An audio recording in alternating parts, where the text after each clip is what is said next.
George Herbert Walker Bush, born June 12, 1924, is an American politician who served as the 41st President of the United States from 1989 to 1993. Prior to assuming the presidency, Bush was the 43rd Vice President of the United States from 1981 to 1989. A member of the Republican Party, he had previously been a congressman, ambassador, and director of Central Intelligence. While active in the public sector, he was known simply as George Bush. Since 2001, he has often been referred to as George H. W. Bush, Bush the Elder or George Bush Sr. in order to distinguish him from his eldest son, George W. Bush, the 43rd President of the United States. He is the nation's oldest living president and vice president, as well as the longest-lived president in its history. A member of the Bush family, he was born in Milton, Massachusetts to Prescott Bush and Dorothy Walker Bush.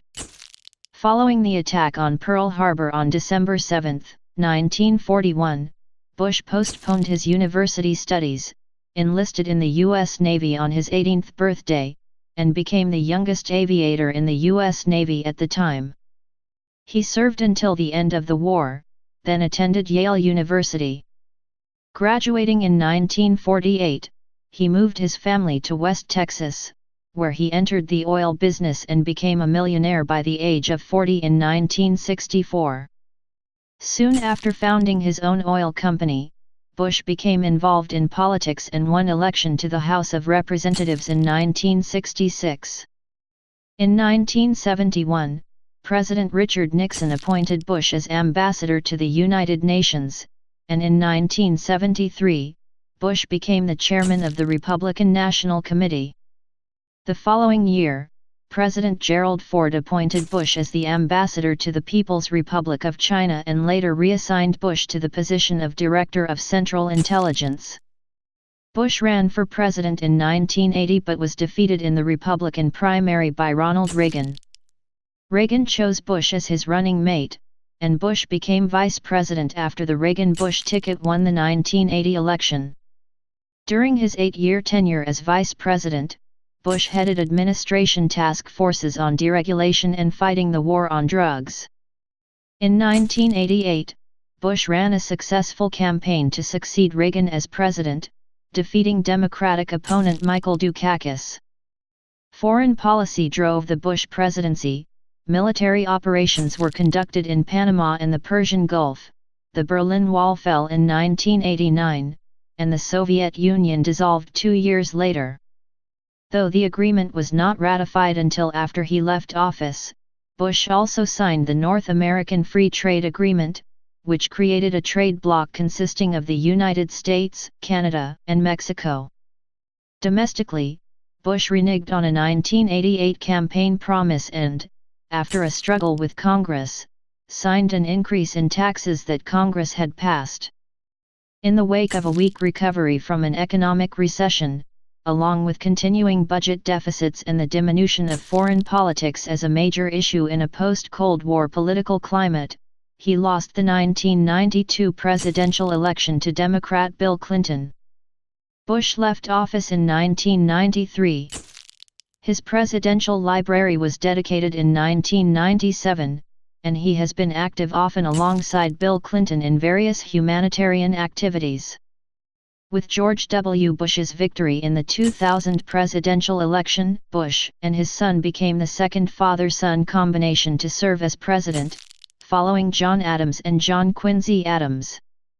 Bush's second son Jeb Bush served as the 43rd governor of Florida, 1999-2007, and unsuccessfully sought the Republican presidential nomination in 2016. Early life and education. George Herbert Walker Bush was born at 173 Adams Street in Milton, Massachusetts on June 12, 1924, to Prescott Sheldon Bush and Dorothy Walker Bush. The Bush family moved from Milton to Greenwich, Connecticut, shortly after his birth.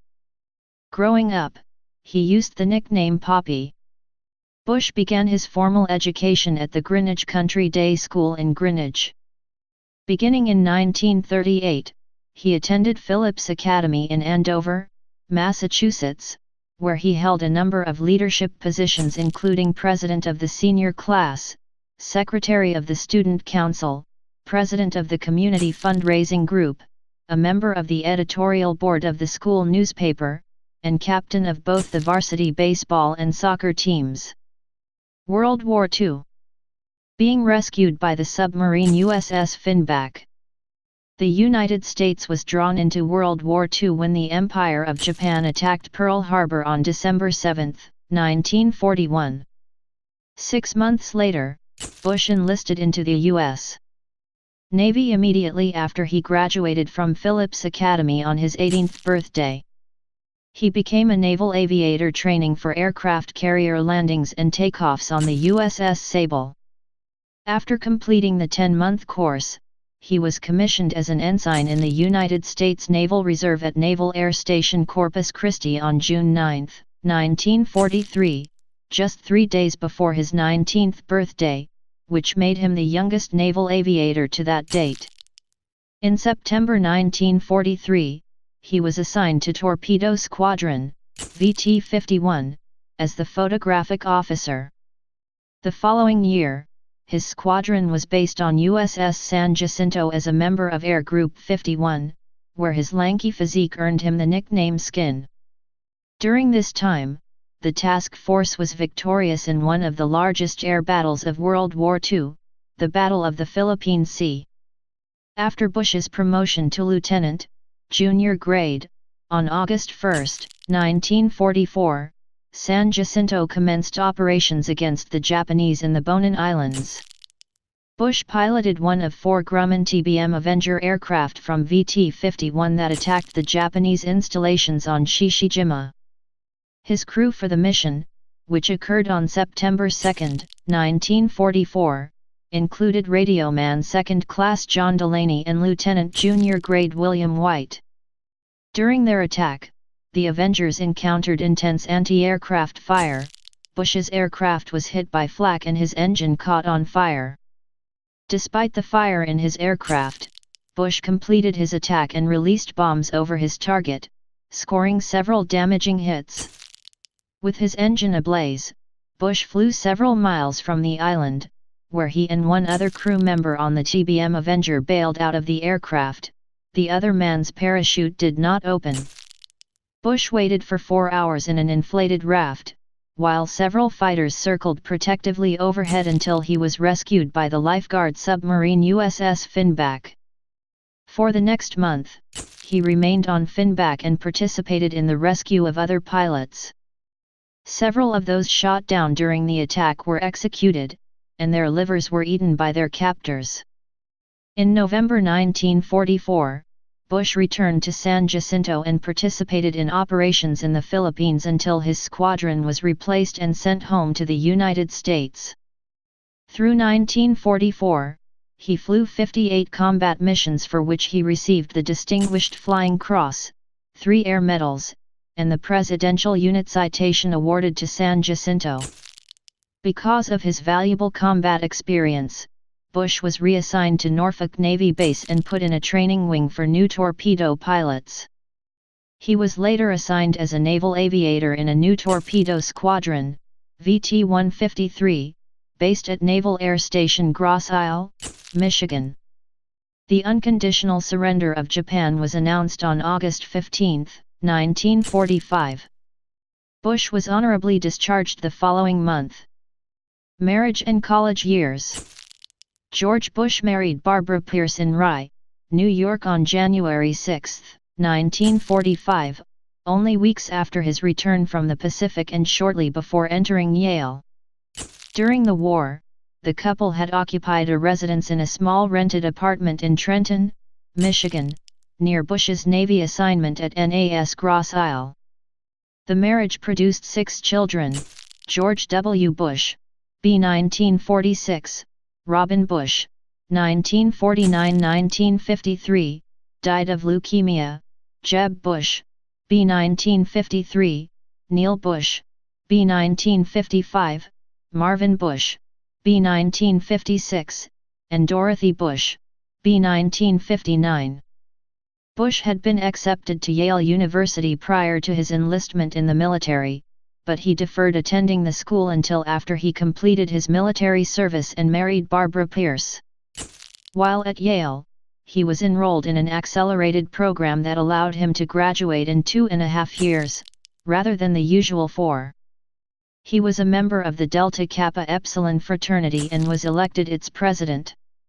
He also captained the Yale baseball team, and as a left-handed first baseman, played in the first 2 College World Series. As the team captain during his senior year, Bush met Babe Ruth before a game. The event took place only weeks before Ruth's death. Like his father, he was also a member of the Yale cheerleading squad. Late in his junior year, he was initiated into the Skull and Bones Secret Society. His father Prescott Bush had been initiated into the same society in 1917. He graduated from Yale in 1948 as a member of the Phi Beta Kappa with a Bachelor of Arts degree in economics. Business career. After graduating from Yale, Bush moved his young family to West Texas. His father's business connections proved useful as he ventured into the oil business, starting as an oil field equipment salesman for Dresser Industries, a subsidiary of Brown Brothers Harriman, where Prescott Bush had served on the board of directors for 22 years. While working for Dresser, Bush lived in various places with his family: Odessa, Texas, Ventura, Bakersfield and Compton, California, and Midland, Texas. According to eldest son George W. Bush, then age 2, the family lived in one of the few duplexes in Odessa with an indoor bathroom, which they shared with a couple of hookers. Bush started the Bush Overby Oil Development Company in 1951 and in 1953 co-founded the Zapata Petroleum Corporation, an oil company that drilled in the Permian Basin in Texas. In 1954 he was named president of the Zapata Offshore Company, a subsidiary which specialized in offshore drilling. In 1959, shortly after the subsidiary became independent, Bush moved the company and his family from Midland to Houston. He continued serving as president of the company until 1964, and later chairman until 1966, but his ambitions turned political. By that time, Bush had become a millionaire. According to Time.com, Bush had a net worth of $20 million in 2015. Political career, 1964–1980. Congressional years, 1967–1971. Bush served as chairman of the Republican Party for Harris County, Texas in 1964, but wanted to be more involved in policy making, so he set his sights high. He aimed for a U.S. Senate seat from Texas. After winning the Republican primary, Bush faced his opponent, incumbent Democrat Ralph W. Yarborough, who attacked Bush as a right-wing extremist. Bush was a strong supporter of Republican Senator Barry Goldwater, who headed the Republican ticket as the presidential candidate. Like Goldwater, Bush strongly opposed civil rights legislation in the name of states' rights. Yarborough, a leading Texas liberal, supported the civil rights legislation and was re-elected by 56%, 44%. The Republican candidate for governor, Jack Crichton of Dallas, who often campaigned alongside Bush before the election, lost by a much wider margin to Governor John B. Connally Jr. Bush and the Harris County Republicans played a role in the development of the new Republican Party of the late 20th century. First, Bush worked to absorb the John Birch Society members, who were trying to take over the Republican Party. Second, during and after the Civil Rights Movement, Democrats in the South who were committed to segregation left their party, and although the country club Republicans had differing ideological beliefs, they found common ground in hoping to expel the Democrats from power. Bush was elected in 1966 to a House of Representatives seat from the 7th District of Texas, defeating with 57% of the ballots cast the Democrat Frank Briscoe, the district attorney of Harris County known for his law and order credentials and a cousin of later Governor Dolph Briscoe. Bush was the first Republican to represent Houston in the U.S. House. Bush's representative district included Tanglewood, the Houston neighborhood that was his residence. His family had moved into Tanglewood in the 1960s. His voting record in the House was generally conservative. Bush voted for the Civil Rights Act of 1968, although it was generally unpopular in his district. He supported the Nixon administration's Vietnam policies, but broke with Republicans on the issue of birth control, which he supported. Despite being a first-term congressman, Bush was appointed to the powerful House Ways and Means Committee, where he voted to abolish the military draft. He was elected to a second term in 1968.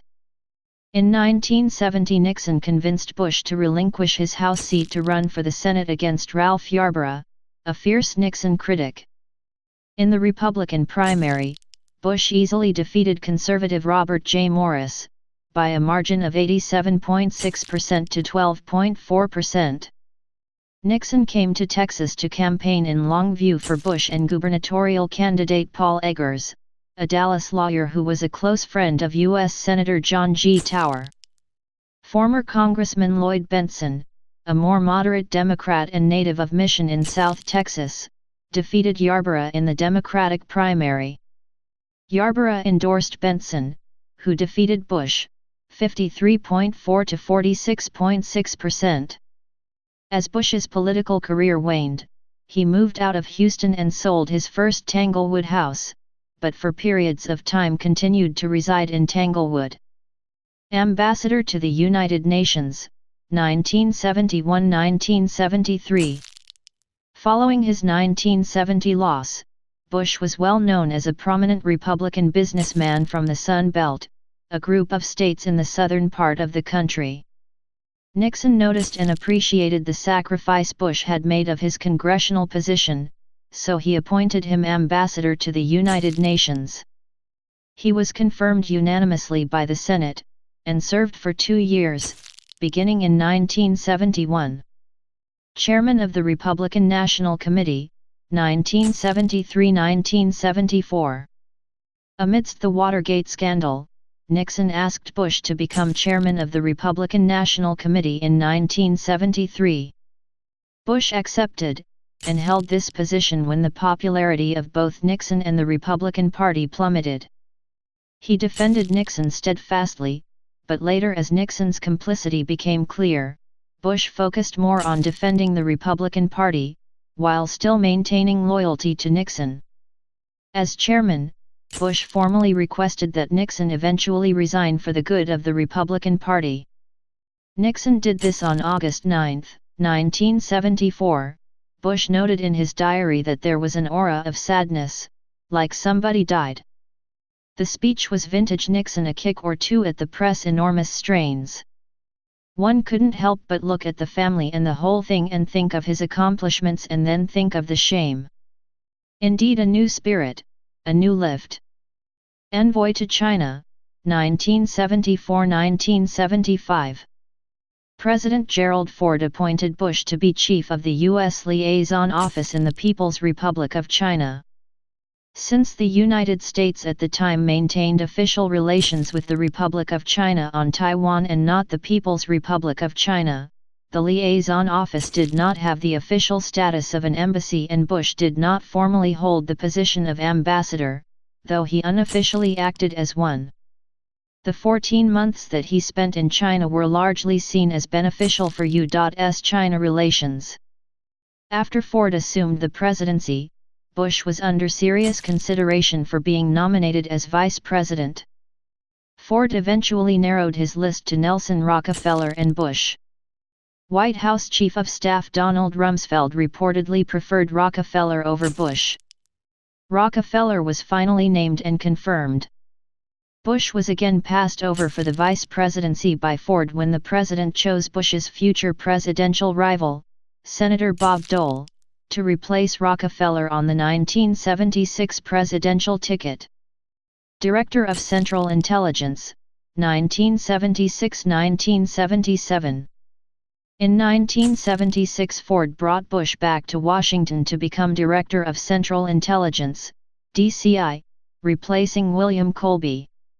He served in this role for 357 days, from January 30, 1976, to January 20, 1977.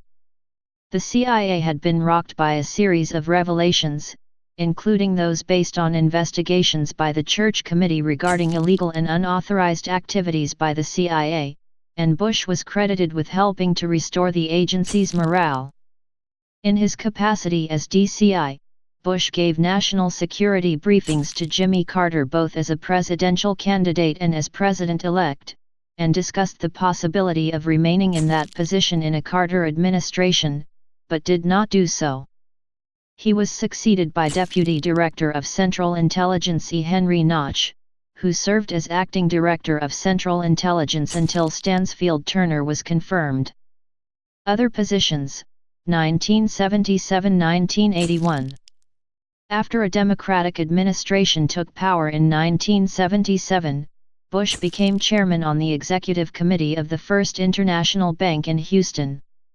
He later spent a year as a part-time professor of administrative science at Rice University's Jones School of Business beginning in 1978, the year it opened. Bush said of his time there, "I loved my brief time in the world of academia." Between 1977 and 1979, he was a director of the Council on Foreign Relations Foreign Policy Organization. 1980 Presidential Campaign. Bush had decided in the late 1970s that he was going to run for president in 1980.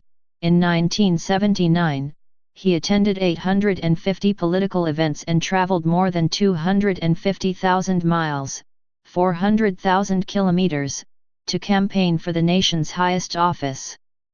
In the contest for the Republican Party nomination, Bush stressed his wide range of government experience, while competing against rivals Senator Howard Baker of Tennessee, Senator Bob Dole of Kansas, Congressman John Anderson of Illinois, who would later run as an independent, Congressman Phil Crane, also of Illinois, former Governor John Connally of Texas, former Minnesota Governor Harold Stassen, and the front-runner Ronald Reagan, former actor and Governor of California.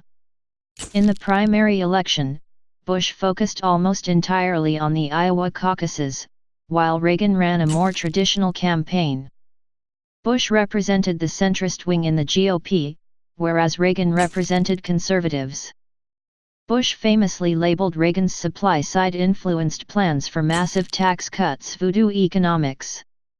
His strategy proved useful, to some degree, as he won in Iowa with 31.5% to Reagan's 29.4%. After the win, Bush stated that his campaign was full of momentum, or Big MO. As a result of the loss, Reagan replaced his campaign manager, reorganized his staff, and concentrated on the New Hampshire primary. The two men agreed to a debate in the state, organized by the Nashua Telegraph, but paid for by the Reagan campaign. Reagan invited the other four candidates as well, but Bush refused to debate them, and eventually they left. The debate proved to be a pivotal moment in the campaign, when the moderator, John Breen, ordered Reagan's microphone turned off. His angry response, "I am paying for this microphone," struck a chord with the public. Bush ended up losing New Hampshire's primary with 23% to Reagan's 50%. Bush lost most of the remaining primaries as well, and formally dropped out of the race in May of that year.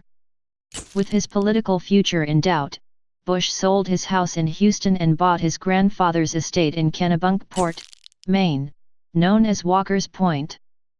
At the Republican convention, Reagan selected Bush as his vice presidential nominee, placing him on the winning Republican presidential ticket of 1980. Vice Presidency, 1981–1989. First term, 1981–1985. As Vice President, Bush generally maintained a typically low profile while he recognized the constitutional limits of the office. He avoided decision-making or criticizing Reagan in any way. As had become customary, he and his wife moved into the vice president's residence at No. 1 Observatory Circle, about 2 miles from the White House. After selling the house in Tanglewood, the Bushes declared a room in the Houstonian Hotel in Houston as their official voting address. The Bushes attended a large number of public and ceremonial events in their positions, including many state funerals, which became a common joke for comedians. Mrs. Bush found the funerals largely beneficial, saying, "George met with many current or future heads of state at the funerals he attended, enabling him to forge personal relationships that were important to President Reagan."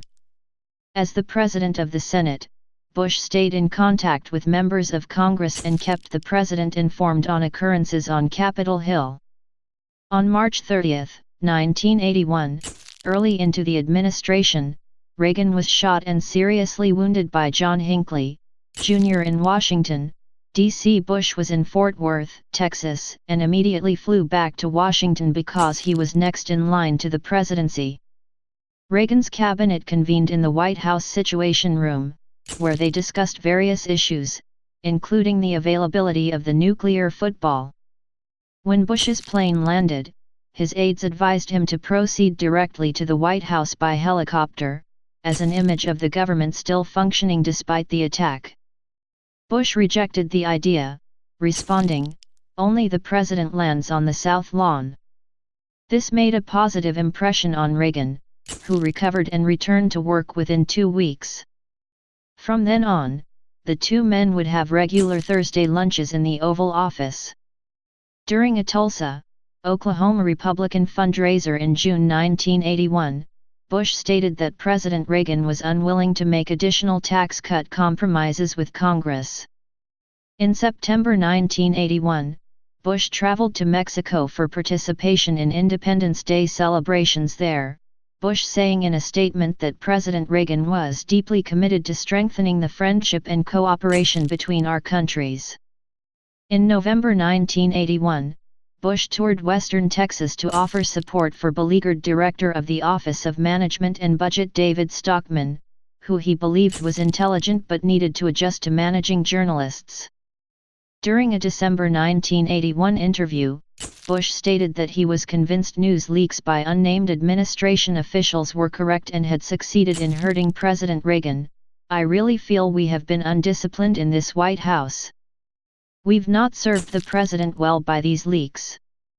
On April 28, 1982, Bush met with Prime Minister of Singapore Lee Kuan Yew for a wide-ranging discussion that included speaking about regional security, the world economy, and Soviet expansionism in Southeast Asia, and later that month, Bush confirmed he was considering traveling to China during his impending trip to Asia and the Pacific amid a news conference in Seoul, South Korea. In November 1982, Bush toured Africa, the first instance of American government visiting there since the Reagan administration began. Bush told reporters that while he would allow for heads of state to dictate how each meeting would transpire, there was an expectation on his part for discussions on the independence of Namibia, adding that the U.S. was going to retain the position of no settlement in Namibia until Cuban troops in Angola were withdrawn. On November 15, Bush met with United States Secretary of State George P. Shultz and Yuri Andropov in Moscow, Russia to discuss human rights and arms reductions. Bush later said, "The meeting was frank, cordial and substantive. It gave both sides the opportunity to exchange views on the state of their relations." At the end of January 1983, Bush began a 7-day tour of West Europe intended to promote the arms reduction commitment being advocated for by the Reagan administration. During a February 8 news conference in Paris, Bush said the US's invitations for the Soviet Union to consent to a reduction in medium-range missiles were supported by Western Europe, which he stated had also consented to the deployment of new American missiles starting in the latter part of the year. The following day, Bush defended American nuclear arms policy when answering British Secretary-General of the Committee on Nuclear Disarmament Bruce Kent. In September 1983, Bush met with President of Romania Nicolae Ceausescu, insisting during the meeting that President Reagan intended to push for arms reductions at the Geneva talks with the Soviet Union. Shortly thereafter, Bush said the U.S. wanted better relations with all countries within the East Bloc, though stressed NATO would retaliate in the event of any threatening of European military stability by the Soviets, and the Vice President assailed the Soviet Union for the Berlin Wall and destroying the Korean Airlines jetliner. In December 1983, Bush flew to El Salvador and warned that country's military leaders to end their death squads and hold fully free elections or face the loss of U.S. aid. It is not just the President, it is not just me or the Congress. If these death squad murders continue, you will lose the support of the American people, and that would indeed be a tragedy. Bush's aides feared for his safety and thought about calling the meeting off when they discovered apparent blood stains on the floor of the presidential palace of Alvaro Magana. Bush was never told of the aides' concerns, and a tense meeting was held in which some of Magana's personnel brandished semi-automatic weapons and refused requests to take them outside. Bush was assigned by Reagan to chair two special task forces on deregulation and international drug smuggling.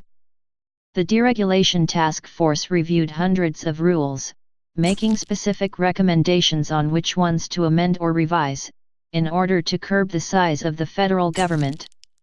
The Drug Smuggling Task Force coordinated federal efforts to reduce the quantity of drugs entering the United States. Both were popular issues with conservatives, and Bush, largely a moderate, began courting them through his work. In January 1984, Bush reported Reagan's stance on Moscow had projected a strong image toward the Soviets as well as heightened the possibility of an arms agreement. On February 10, 1984, President Reagan designated Bush to lead the American delegation to the funeral of Yuri V. Andropov and convey America's hope for an improved dialogue and cooperation which can lead to a more constructive relationship between our two countries. On February 24, Bush spoke on the progress made in Grenada as a result of the Reagan administration coming into play following Vietnam, Watergate, and the presidency of Jimmy Carter while talking to the American Soybean Association. When the president faced this crisis in Grenada, he didn't wait until we were taken hostage. He acted before the crisis became a humiliation. On June 14, 1984, Bush cast a tie-breaking vote in the Senate in favor of 10 Warhead MX missile. In September 1984, Bush said President Reagan likely would state his responsibility for the failure to protect the Beirut American embassy from bombing, but stressed the difficulty of pressure. Second term, 1985–1989. Reagan and Bush ran for re-election in 1984. The Democratic opponent, Walter Mondale, made history by choosing a woman, New York Representative Geraldine Ferraro, as his running mate. She and Bush squared off in a single televised vice presidential debate. Ferraro served as a contrast to the Ivy League-educated Bush. She represented a blue-collar district in Queens, New York. This distinction and her popularity among female journalists left Bush at a disadvantage. Regardless, the Reagan-Bush ticket won in a landslide against the Mondale-Ferraro ticket. Early into his second term as vice president, Bush and his aides were planning a run for the presidency in 1988. By the end of 1985, a committee had been established and over $2 million was raised for Bush. In mid-March 1985, Bush attended the funeral of Konstantin Chernenko, telling reporters in Geneva, Switzerland, that he had brought a message with me to Moscow from President Reagan. It is a message of peace. During this trip, Bush pledged the U.S. would planned military pullout from Grenada during a rally, met with President of Nicaragua Daniel Ortega for discussions on the four-point plan for peace of the Sandinista government in Brazil, and stated America would be committed in combating the Sandinista regime within Nicaragua during an address in Honduras. On July 13, 1985, Bush became the first vice president to serve as acting president when Reagan underwent surgery to remove polyps from his colon. Bush served as the acting president for approximately 8 hours. In October 1985, Bush toured Pearl Harbor while he received a briefing on Pacific Fleet operations. He told reporters of an improvement in Sino-American relations and disclosed Taiwan as a major topic in his discussions with Chinese officials. In 1986, the Reagan administration was shaken by a scandal when it was revealed that administration officials had secretly arranged weapon sales to Iran. The officials had used the proceeds to fund the anti-communist Contras in Nicaragua, which was a direct violation of law. The scandal became known as the Iran-Contra affair. When news of the public embarrassment broke to the media, Bush, like Reagan, stated that he had been out of the loop and unaware of the diversion of funds, although this was later questioned. His diaries from that time stated, "I'm one of the few people that know fully the details," and as a result of 6 pardons by Bush, the Independent Counsel's final report on the Iran-Contra affair pointedly noted, the criminal investigation of Bush was regrettably incomplete. In March 1986, Bush outlined the government's policy on the combating of terrorism. In an interagency task force report presented to President Reagan, Bush publicly stated that the strategy of the federal government was to retaliate without wantonly terminating human lives. In early April 1986, Bush was hoping to preserve peace when he more secure in the quest for peace.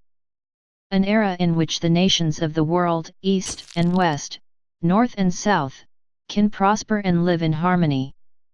A world where the rule of law supplants the rule of the jungle. A world in which nations recognize the shared responsibility for freedom and justice. A world where the strong respect the rights of the weak. With the United Nations Security Council opposed to Iraq's violence, Congress authorized the use of military force with a set goal of returning control of Kuwait to the Kuwaiti government, and protecting America's interests abroad. Early on the morning of January 17, 1991, Allied forces launched the first attack, which included more than 4,000 bombing runs by coalition aircraft. This pace would continue for the next 4 weeks, until a ground invasion was launched on February 24, 1991. Allied forces penetrated Iraqi lines and pushed toward Kuwait City, while on the west side of the country, forces were intercepting the retreating Iraqi army. Bush made the decision to stop the offensive after a mere 100 hours. Critics labeled this decision premature, as hundreds of Iraqi forces were able to escape.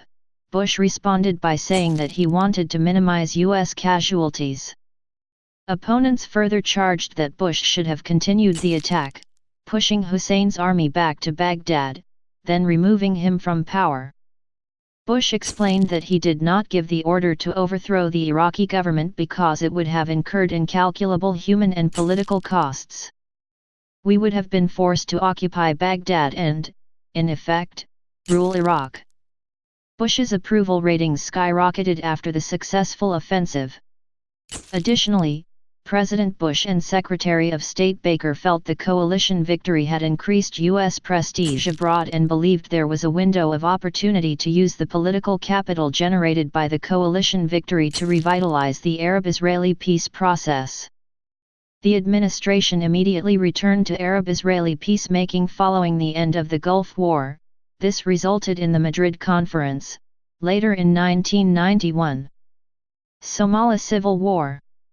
Faced with a humanitarian disaster in Somalia, exacerbated by a complete breakdown in civil order, the United Nations had created the UNOSOMI mission in April 1992 to aid the situation through humanitarian efforts, though the mission failed. The Bush administration proposed American aid to the region by assisting in creating a secure environment for humanitarian efforts, and UN Resolution 794 was unanimously adopted by the Security Council on December 3, 1992. A lame duck president, Bush launched Operation Restore Hope the following day, under which the United States would assume command in accordance with Resolution 794. Fighting would escalate and continue into the Clinton administration. Japan. On April 28, 1989, during an appearance in the press room of the White House, Bush announced the U.S. would continue a deal with Japan on the production of the FSX advanced fighter jet now that promises had been made that American jobs and technology would be safe, and said the proposal would bolster security for both the U.S. and Japan.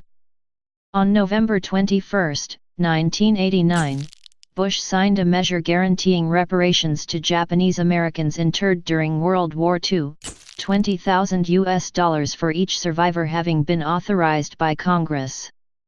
On March 12, 1990, Bush met with former Prime Minister of Japan Noboru Takeshita for an hour to discuss shared economic issues and the fact that their solution will require extraordinary efforts on both sides of the Pacific. On December 7, 1991, the 50th anniversary of the attack on Pearl Harbor, Bush accepted an apology from Japan over the event issued by Prime Minister Kiichi Miyazawa the previous day and urged progress be made in improving relations between the U.S. and Japan. Israel. On June 18, 1990, White House Press Secretary Marlin Fitzwater confirmed President Bush had sent Prime Minister of Israel Yitzhak Shamir a letter in which he congratulated the latter on his election and urged him to support the proposed Shamir Initiative for Peace, which would involve the participation of Palestinian Arabians in local elections. On June 20, Bush suspended American dialogue with the Palestine Liberation Organization for the latter's refusal to condemn the Palestinian guerrilla raid of an Israeli beach the previous month. On August 11, 1992, following a meeting between President Bush and Prime Minister Yitzhak Rabin, Bush announced he would seek the approval of Congress to bestow Israel up to $10 billion in loan guarantees to assist the country with its absorbing of Soviet Union immigrants. NAFTA.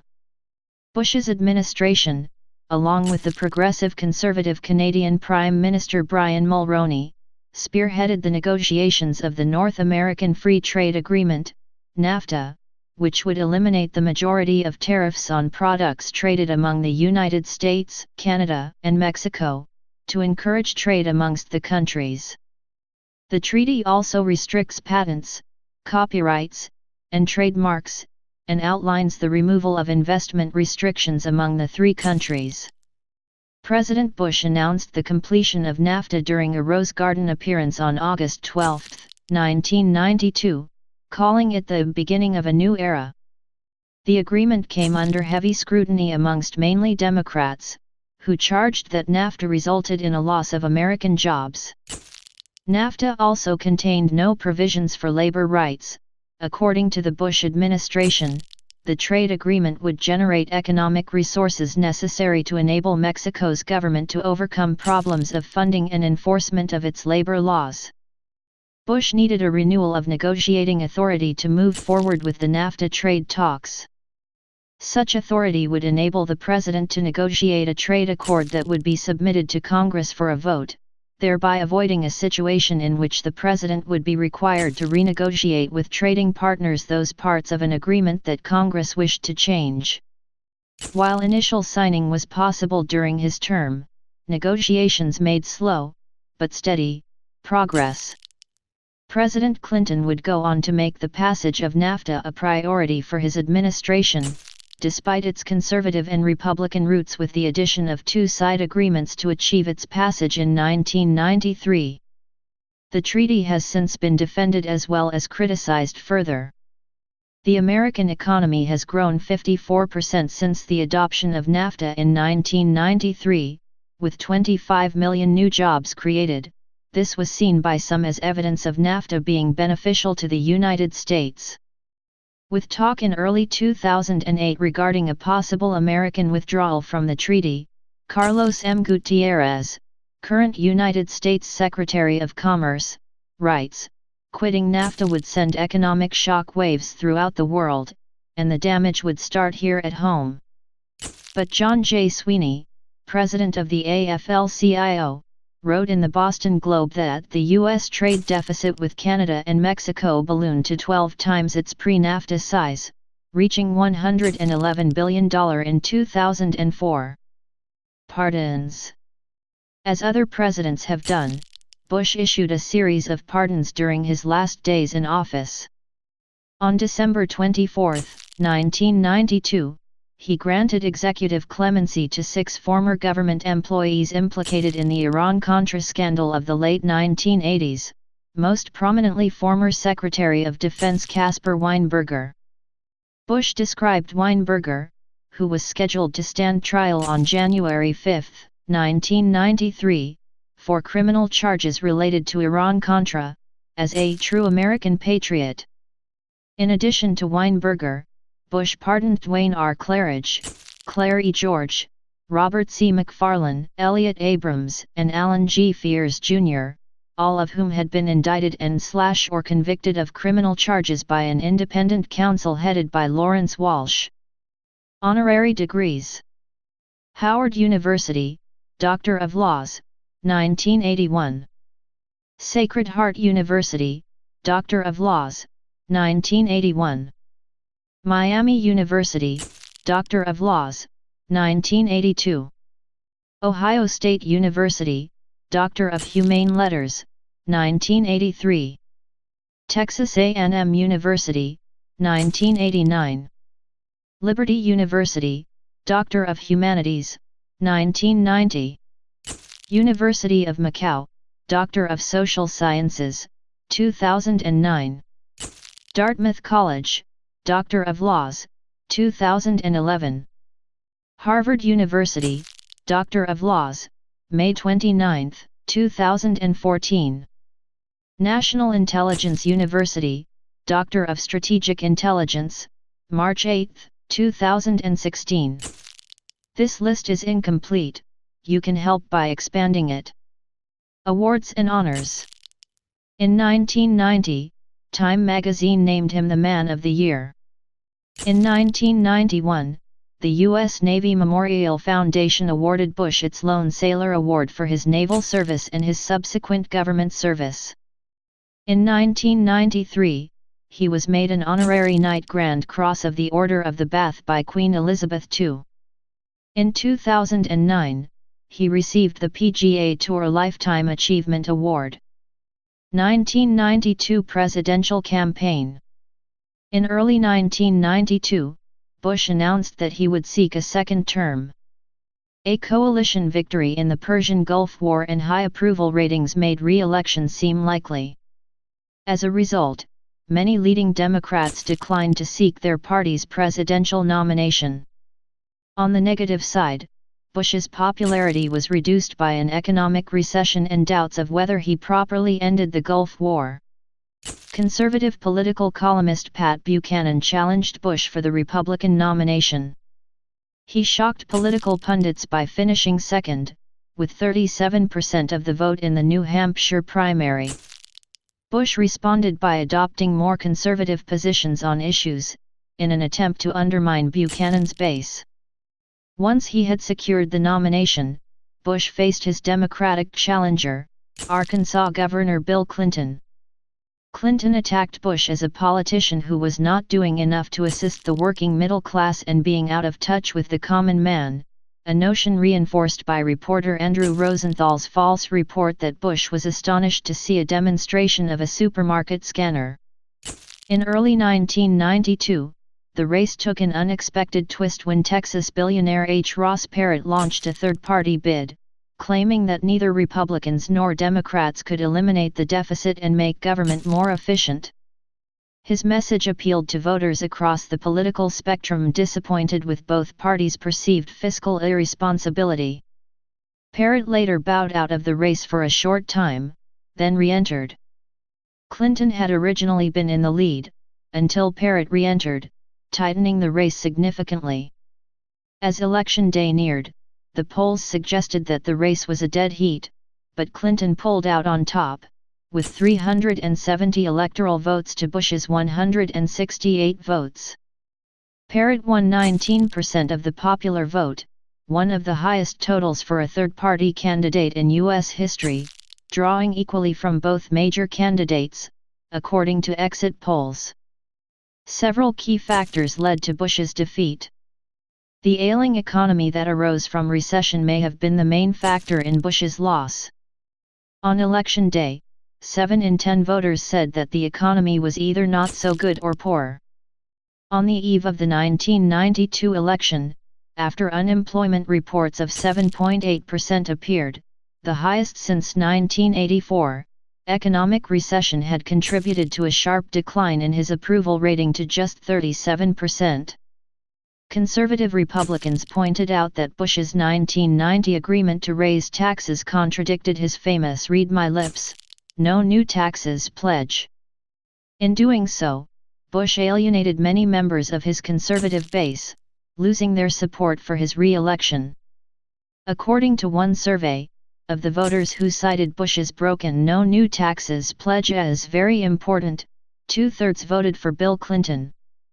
Bush had raised taxes in an attempt to address an increasing budget deficit, which has largely been attributed to the Reagan tax cuts and military spending of the 1980s. The tax revenue increase had not hurt his approval ratings to the extent that it prevented it from reaching 89% during the Gulf War, 4 months after the tax vote. By February 1991 his approval rating rose to its highest level, 89%. Public image. George Bush was widely seen as a pragmatic caretaker president who lacked a unified and compelling long-term theme in his efforts. Indeed, Bush's soundbite where he refers to the issue of overarching purpose as the vision thing has become a metonym applied to other political figures accused of similar difficulties. "He does not say why he wants to be there," wrote columnist George Will, "so the public does not know why it should care if he gets his way." His Ivy League and prep school education led to warnings by advisors that his image was too preppy in 1980, which resulted in deliberate efforts in his 1988 campaign to shed the image, including meeting voters at factories and shopping malls, abandoning set speeches. His ability to gain broad international support for the Gulf War and the war's result were seen as both a diplomatic and military triumph, rousing bipartisan approval, though his decision to withdraw without removing Saddam Hussein left mixed feelings, and attention returned to the domestic front and a souring economy. A New York Times article mistakenly depicted Bush as being surprised to see a supermarket barcode reader. The report of his reaction exacerbated the notion that he was out of touch. Amid the early 1990s recession, his image shifted from conquering hero to politician befuddled by economic matters. Although Bush became the first elected Republican president since Hoover in 1932 to lose a re-election bid, facing a 34% approval rating leading up to the 1992 election, the mood did not last. Despite his defeat, Bush climbed back from election day approval levels to leave office in 1993 with a 56% job approval rating. By December 2008, 60% of Americans gave Bush's presidency a positive rating. Post-presidency, 1993-present. Upon leaving office, Bush retired with his wife, Barbara, and temporarily moved into a friend's house near the Tanglewood community of Houston as they prepared to build a permanent retirement house nearby. Ultimately they built their retirement house in the community of West Oaks, near Tanglewood. They had a presidential office within the Park Laureate building on Memorial Drive. Mimi Swartz of National Geographic wrote that the Bushes are too studiously sedate to live in River Oaks. They spend the summer at Walker's Point in Kennebunkport, Maine. On January 10, 1999, the Bushes became the longest married presidential couple in history, outlasting John and Abigail Adams, who were married for 54 years and 3 days. At 70 years as of January 2015, they still hold the record, by a year and a half, over Jimmy and Rosalind Carter. Bush Co. founded an annual fishing tournament in Islamorada, an island in the Florida Keys, which was held annually for 10 years. In 1993, Bush was awarded an honorary knighthood, GCB, by Queen Elizabeth II. He was the third American president to receive the honor, the others being Dwight D. Eisenhower and Ronald Reagan. In 1993, Bush visited Kuwait to commemorate the coalition's victory over Iraq in the Gulf War, where he was targeted in an assassination plot. Kuwaiti authorities arrested 17 people allegedly involved in using a car bomb to kill Bush. Through interviews with the suspects and examinations of the bomb's circuitry and wiring, the FBI established that the plot had been directed by the Iraqi intelligence service. A Kuwaiti court later convicted all but one of the defendants. 2 months later, in retaliation, Clinton ordered the firing of 23 cruise missiles at Iraqi intelligence service headquarters in Baghdad. The day before the strike, U.S. Ambassador to the UN Madeleine Albright went before the Security Council to present evidence of the Iraqi plot. After the missiles were fired, Vice President Al Gore said the attack was intended to be a proportionate response at the place where this plot to assassinate Bush was hatched and implemented. In September 1993, Bush was invited back to the White House along with other living former presidents for an Arab-Israeli peace accord as well as make the case to Clinton for a repeal of NAFTA.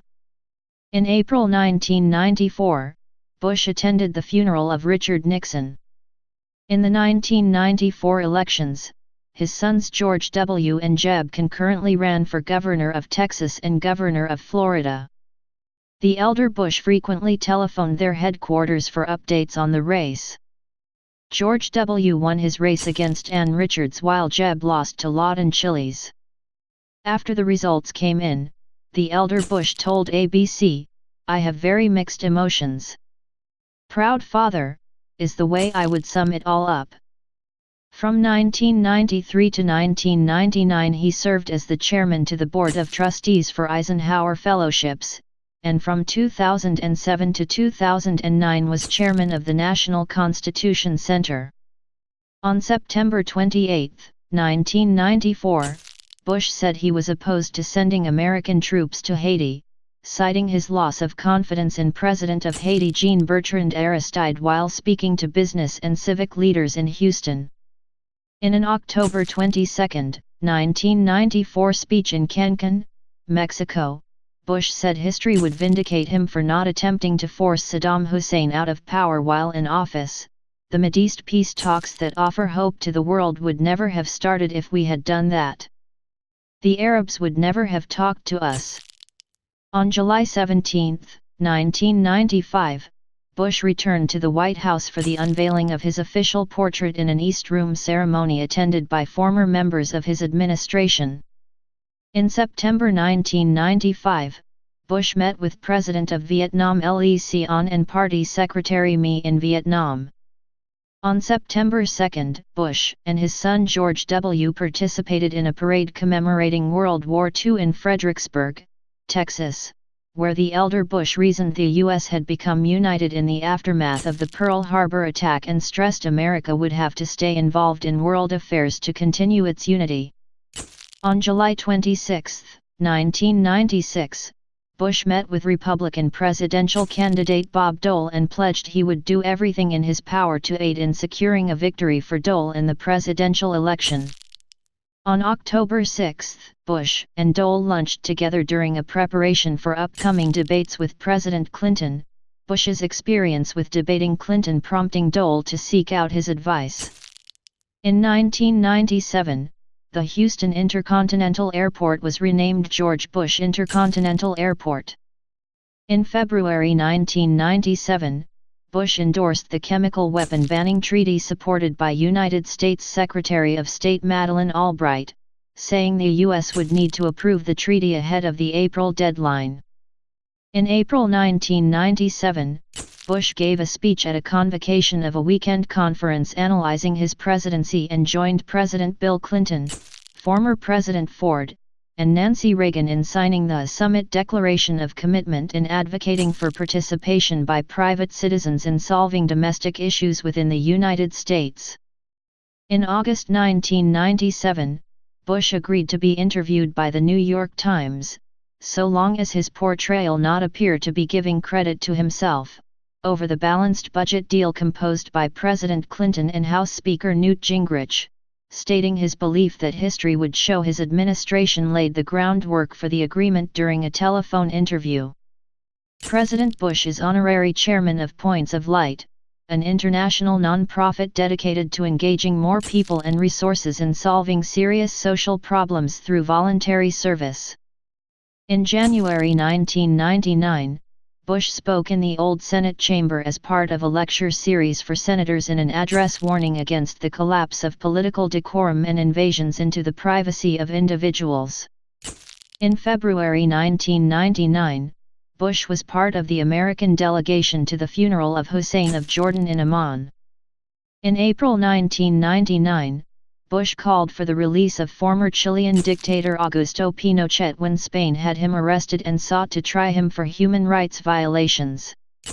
In May 1999, Bush and his wife Barbara honored 6 senior citizens during the annual Ageless Heroes Honors in Chicago, Illinois.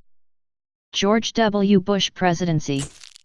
His eldest son, George W. Bush, was inaugurated as the 43rd President of the United States on January 20, 2001, and re-elected in 2004.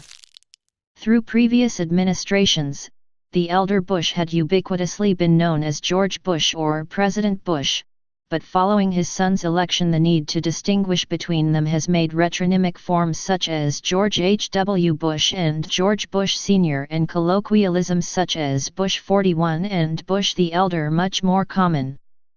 H. W. Bush was traveling to Minnesota for a speaking engagement on the day of the September 11 attacks. George W. made multiple calls to get in contact with his father before the two men reconnected after the elder Bush had gone to a Brookfield, Wisconsin motel. Bush told biographer John Meacham that his son's vice president, Dick Cheney, underwent a change following the September 11 attacks, his seeming knuckling under to the real hard-charging guys who want to fight about everything, use force to get our way in the Middle East. In December 2002, George W. sought counsel from the elder Bush regarding Iraq and informed him of my efforts to rally the Saudis, Jordanians, Turks, and others in the Middle East. In April 2003, following the fall of Baghdad, Bush praised George W. in an email to the incumbent president. In a September 14, 2003 interview with BBC, Bush stated his support for a continuation of his son's war against terrorism and the U.S. was in a better state in terms of protecting itself from terrorism than 2 years prior. While visiting Houston VA Medical Center on December 17, Bush told reporters of his satisfaction with the capture of Saddam Hussein. Later activities. President and Mrs. Bush attended the state funeral of Ronald Reagan in June 2004, and of Gerald Ford in January 2007. 1 month later, he was awarded the Ronald Reagan Freedom Award in Beverly Hills, California, by former First Lady Nancy Reagan. Despite Bush's political differences with Bill Clinton, reports have acknowledged that the two former presidents have become friends. He and Clinton appeared together in television ads in 2005, encouraging aid for victims of Hurricane Katrina and the 2004 Indian Ocean tsunami. In October 2004, Bush endorsed Pete Sessions and Ted Poe in Texas congressional races.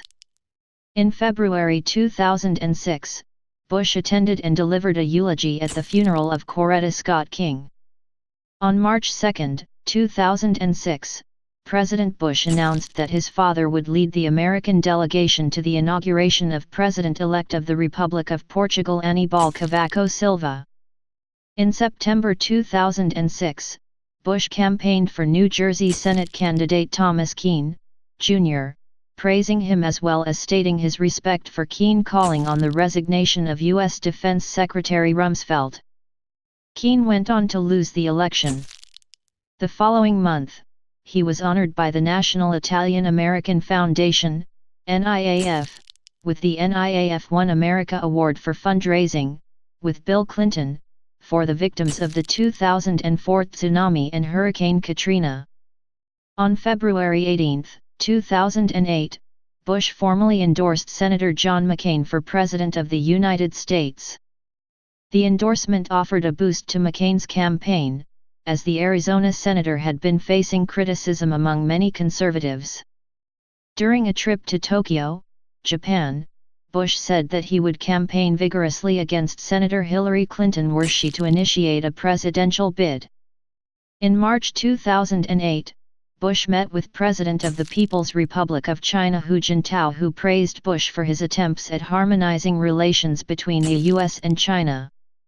On November 16, 2008, during an address at the University of Kansas, Bush said President-elect Obama would encounter diverse issues upon taking office and experiencing a wave of enthusiasm.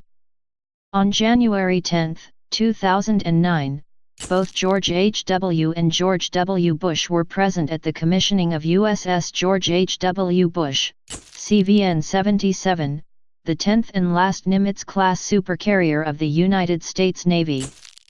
Bush paid a visit to the carrier again on May 26, 2009. In June 2009, Bush came out in support for Sonia Sotomayor to receive fair hearings in her nomination for Associate Justice of the Supreme Court. She was called by somebody a racist once. That's not right. I mean, that's not fair.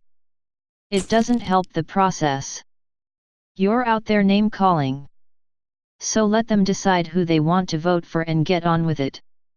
In October 2009, Bush criticized the rampant criticism of the current times, reflecting that he did not receive such day in and day out during his presidency, and named Keith Olbermann and Rachel Maddow of MSNBC as examples.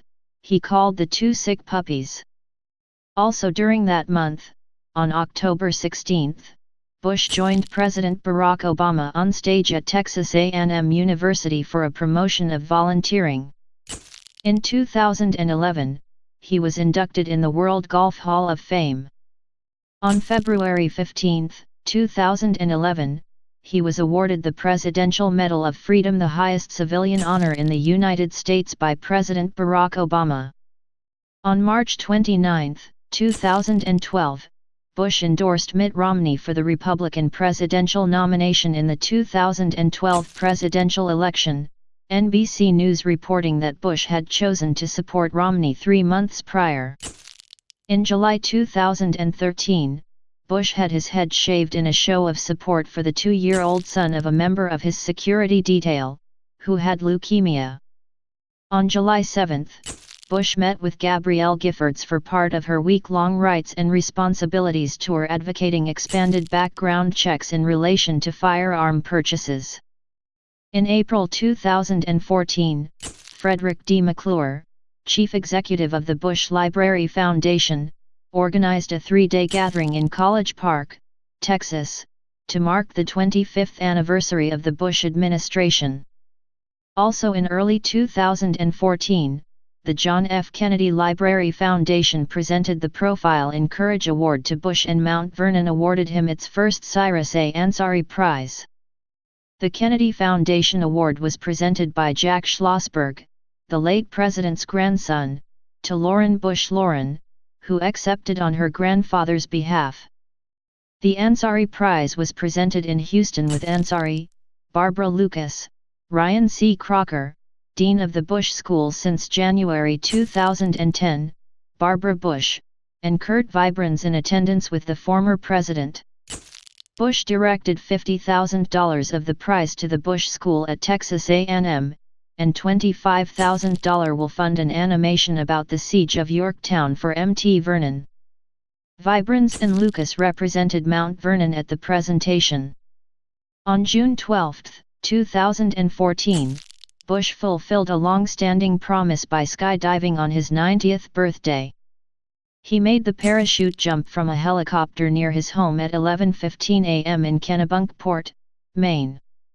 The jump marked the 8th time the former president had skydived, including jumps on his 80th and 85th birthday as well. He had tweeted about the incident prior to the jump, saying it's a wonderful day in Maine, in fact, nice enough for a parachute jump. In November 2014, George W. confirmed that his father wanted Jeb to launch a presidential bid in 2016. Jeb decided to run for president, but struggled and withdrew from the Republican primary in the wave of anti-establishment sentiment led by Donald Trump. Both Bushes emerged as frequent critics of Trump's policies and speaking style, with Trump frequently criticizing George W. Bush's presidency. George H. W. Bush later said that he voted for the Democratic nominee, Hillary Clinton, in the general election instead of Trump. After Trump won the election, Bush sent him a congratulatory message.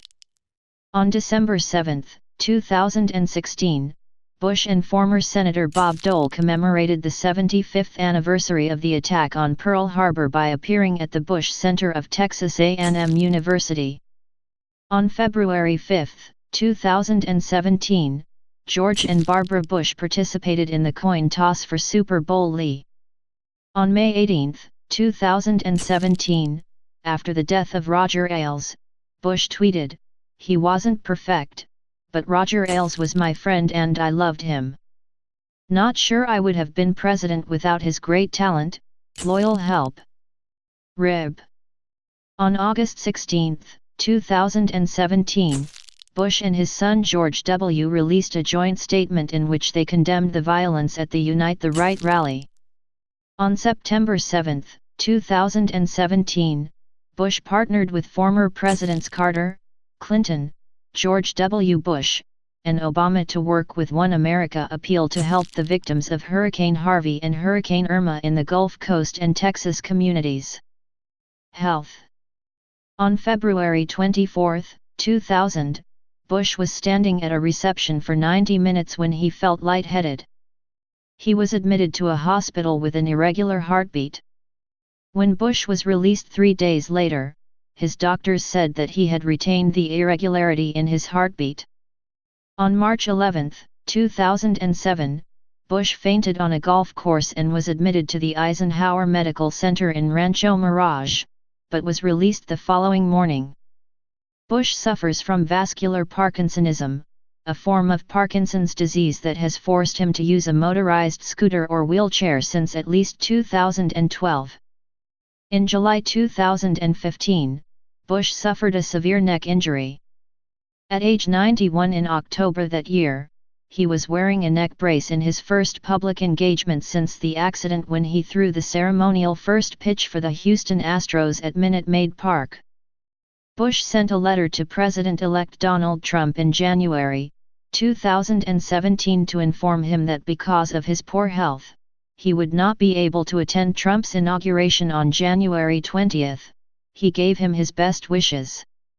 On January 18, he was admitted to the intensive care unit at Houston Methodist Hospital, where he was sedated for a procedure to treat an acute respiratory problem stemming from pneumonia. He was discharged on January 30, after surgery successfully removed a blockage from his lungs. On April 14, 2017, Bush experienced a recurrence of pneumonia and was admitted to a Houston hospital. Sexual misconduct allegations. In OC. Please subscribe and thanks for watching.